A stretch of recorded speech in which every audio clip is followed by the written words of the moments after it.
സമയം രാത്രി 11:45. ചാച്ചൻ വരുന്ന സമയമാണ് കേട്ടോ. ഈ സമയത്തും വന്നിട്ട് എങ്ങനെ ചോറുണ്ട് കിടക്കാൻ പറ്റണമെന്ന് ഞാൻ ഇടയ്ക്ക് ആലോചിക്കാറുണ്ട്. ചാച്ചനാണെന്നുണ്ടെങ്കിൽ ഇപ്പോൾ മുന്നത്തെ പോലെ വർക്കൗട്ട് കാര്യങ്ങളൊന്നും ചെയ്യാൻ പറ്റുന്നില്ല. കാർഡിയോ ചെയ്യാത്തതിൻ്റെ വിഷമം വേറെ ഉണ്ട് കേട്ടോ. ഈ ഒരു ഇരിപ്പിരിക്കണ കാണുമ്പോൾ നിങ്ങൾ ചിലപ്പോൾ മാത്രം വിചാരിക്കും ബഡ്ജറ്റ് പ്ലാൻ ആയിരിക്കും, അല്ലെങ്കിൽ ഈ ആഴ്ച എത്ര ചിലവായി എന്നുള്ള പ്ലാനൊക്കെ ആയിരിക്കും അല്ലേന്ന്. അതൊന്നല്ല കേട്ടോ. സത്യത്തിൽ ഞങ്ങൾക്ക് അങ്ങനെ ഒരു പ്ലാനിങ് ഒന്നും ഇല്ല. പക്ഷേ ഈ ഇരിപ്പ് ഞാൻ ഇരിക്കുന്നത് ചാച്ചൻ്റെ സെഷൻസ് നോട്ട് ചെയ്യാൻ വേണ്ടിയിട്ടാണ്. അതായത് ചാച്ചനൊരു ഫ്രീലാൻസ് ഫിറ്റ്നസ് ട്രെയിനറാണ്. അപ്പോൾ ചാച്ചന് ഡെയിലി ഉണ്ടാകുന്ന ക്ലയൻസിൻ്റെ എത്ര സെഷൻസ് കംപ്ലീറ്റ് ആയി, ഇനി അവർക്ക് എത്ര സെഷൻസ് ബാക്കിയുണ്ട്, എന്തൊക്കെ വർക്കൗട്ട്സ് ആണ് കൊടുത്തത്, എന്തൊക്കെ മീൽ പ്ലാൻസ് ആണ് അവർക്ക് കൊടുത്തത് എന്നുള്ളതെല്ലാം നോട്ട് ചെയ്ത് വെക്കും കേട്ടോ. മുമ്പൊക്കെ ചാച്ചൻ തന്നെയാണ് ഇതൊക്കെ നോട്ട് ചെയ്ത് വെക്കാറുള്ളത്. അതായത് ഓരോ ക്ലയൻസിൻ്റെ സെഷൻസ് കഴിയുമ്പോൾ സ്പോട്ടിൽ തന്നെ നോട്ട് ചെയ്ത് വെക്കും. പക്ഷേ ഇപ്പം ഞാൻ വന്നതിന് ശേഷം ഇതേപോലെ രാത്രി ഫുഡ് കഴിക്കാനിരിക്കുമ്പോൾ രാവിലെ തുടങ്ങി രാത്രി വരെ ഉണ്ടായിരുന്ന കഥകളൊക്കെ ഇങ്ങനെ പറയും. അതിൻ്റെ ഇടയിൽ എത്ര പേരുടെ സെഷൻസ് കഴിഞ്ഞു, അവർക്ക് എന്തൊക്കെ കൊടുത്തു എന്നൊക്കെ പറഞ്ഞിട്ട് ഞാൻ അതിങ്ങനെ നോട്ട് ചെയ്ത് വെക്കും. ചാച്ചന് ഓൺലൈനും ഓഫ്ലൈനും ക്ലയൻസ് ഉണ്ട് കേട്ടോ.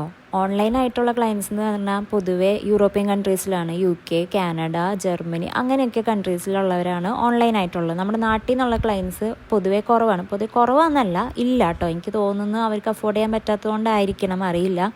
ചാച്ചൻ്റെ ക്ലയൻസിനെ മിക്കതും, അതായത് ഓൺലൈൻ ആയാലും ഓഫ്ലൈൻ ആയാലും മിക്ക ക്ലയൻസിനെ എനിക്കറിയാം കേട്ടോ. പറയുന്നത് പോലെ തന്നെ ചെയ്തില്ല എന്നുണ്ടെങ്കിൽ ചെറിയ രീതിയിലുള്ള വഴക്ക് പറയുന്നത് ഞാൻ കേൾക്കാറുണ്ട്. അല്ല, പറഞ്ഞിട്ട് കാര്യമില്ല. ഭാര്യയായ ഞാൻ പോലും വർക്കൗട്ട് ചെയ്യുമ്പോൾ തെറ്റിച്ച് കഴിഞ്ഞാൽ എനിക്കും വഴക്ക് കിട്ടാറുണ്ട്. അപ്പോൾ പിന്നെ അവരുടെ കാര്യം ഊഹിക്കാവുന്നതല്ലേ ഉള്ളൂ. ഇനി എൻ്റെ ബുദ്ധിപരമായുള്ള നീക്കം കാരണം ഈ ഓൺലൈൻ ഓഫ്ലൈൻ വർക്കൗട്ട് ട്രെയിനിങ് കാര്യങ്ങൾ മാത്രമല്ലാതെ വേറൊരു സംഭവം കൂടി നമ്മൾ അപ്ഡേറ്റ് ചെയ്തിട്ടുണ്ട് കേട്ടോ. അതായത് guide lines plus meal plan. അതായത് ഫുൾ ഒരു മാസത്തേക്കുള്ള വർക്കൗട്ട് ഗൈഡ് ലൈൻസും മീൽ പ്ലാനും കാര്യങ്ങളും ഒക്കെ കൊടുക്കുക. ചിലർക്ക് ചിലപ്പോൾ ഈ ഓൺലൈൻ ട്രെയിനിങ് വീഡിയോ കോൾ വഴി ചെയ്യാൻ പറ്റിയില്ല എന്ന് വരും. അങ്ങനെയുള്ളവർക്ക് ഇത് ഭയങ്കര യൂസ്ഫുൾ ആയിരിക്കും കേട്ടോ.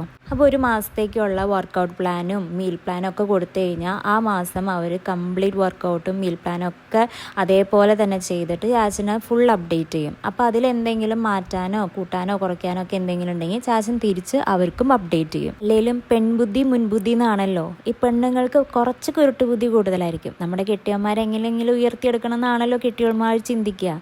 അതേപോലെ തന്നെ ഞാനും ഒന്ന് ചിന്തിച്ചു, എറിഞ്ഞു നോക്കി, അതെന്തായാലും സക്സസ് ആയിട്ടോ. പിന്നെ ഞാനിങ്ങനെ ഇരിക്കണതും ചാച്ചനെ ഹെൽപ്പ് ചെയ്യണതൊക്കെ ചുമ്മാ ഒന്നല്ല കേട്ടോ. എനിക്കതിനുള്ള കമ്മീഷൻ ചാച്ചൻ തരാറുണ്ട്.